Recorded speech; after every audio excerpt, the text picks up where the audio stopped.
The fastest way to lose money in a contrarian real estate deal is not always being wrong about the thesis. Sometimes it's being right, but sizing the investment like you can't be wrong. That's where enclosed mall investing gets dangerous because the story's compelling.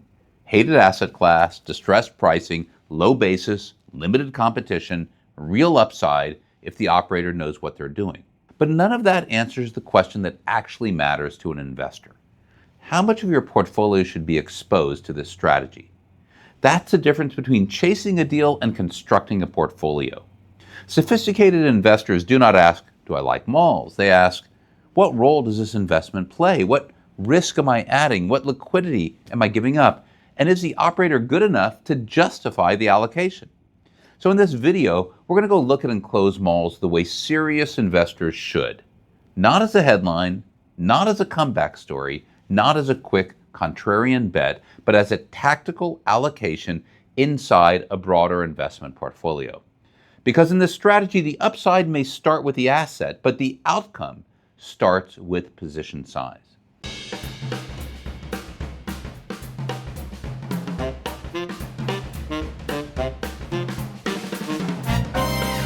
When investors ask, should I invest in enclosed malls? I think the better question is, what role should this investment play in my overall portfolio? That distinction matters. Enclosed malls are not core real estate. They're not designed to behave like stabilized multifamily or industrial or net lease portfolio.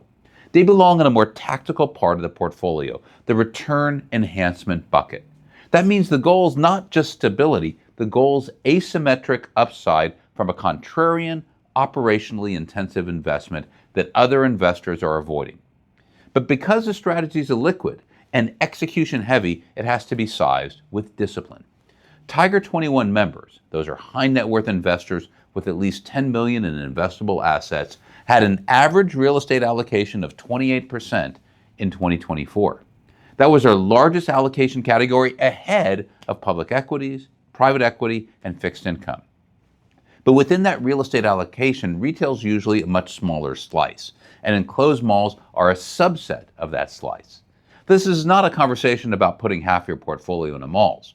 It's about whether enclosed malls deserve a measured position inside a diversified real estate allocation.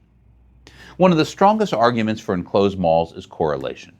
Most private real estate investors think they're diversified because they own multiple deals, but many are not.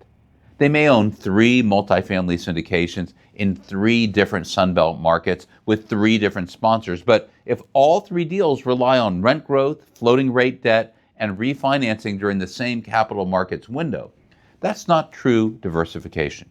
That's one repeated bet. Enclosed malls can behave differently. Retail property returns have had a 10-year correlation of about 0.45 with multifamily and 0.38 with industrial based on NCREIF's property index data through 24. A correlation below 0.5 suggests the assets move differently enough to provide real diversification benefit.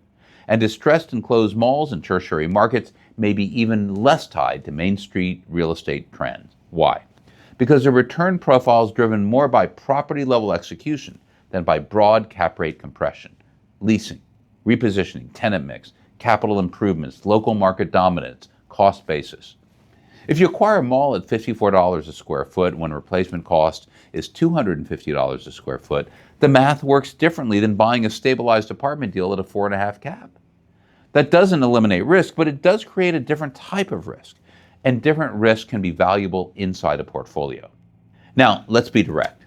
Enclosed mall syndications are illiquid. There's no active secondary market where you can easily sell your LP interest. You should not assume you can get your capital back early. These investments are private syndications or closed-end funds where capital's committed for the hold period, typically 5 to 7 years. That's the trade-off. Public REITs, they're liquid. You can sell any trading day, but you also accept public market volatility. Open-end funds may offer quarterly or semi-annual redemptions, but those redemptions can be gated when too many investors want out at once.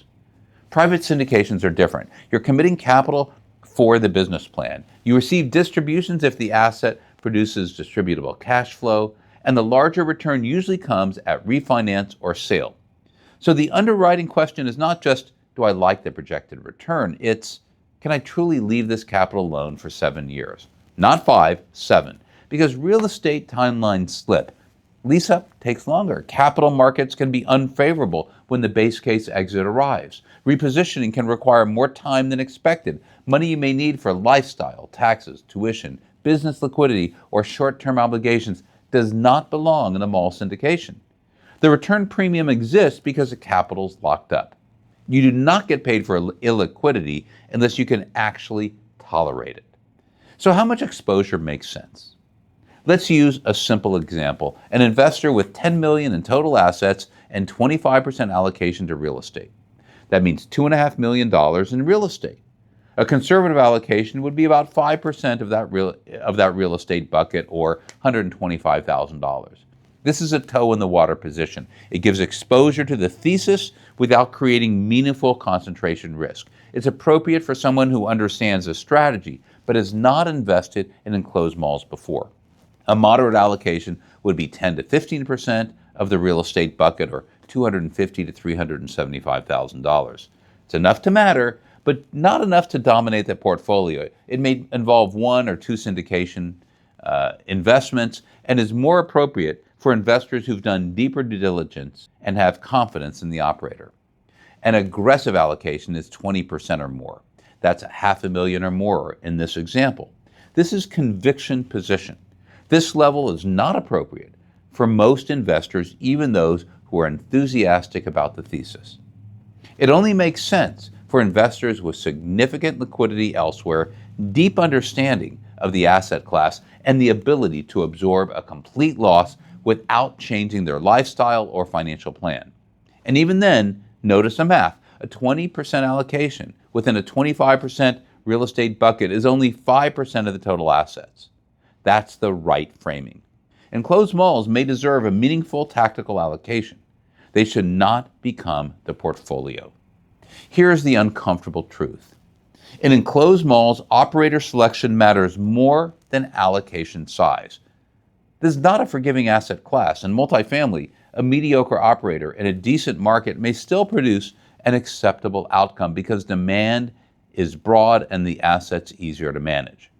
Enclosed malls are different. They require constant leasing, tenant relationship management, capital planning, physical plan oversight, local market strategy, and active repositioning.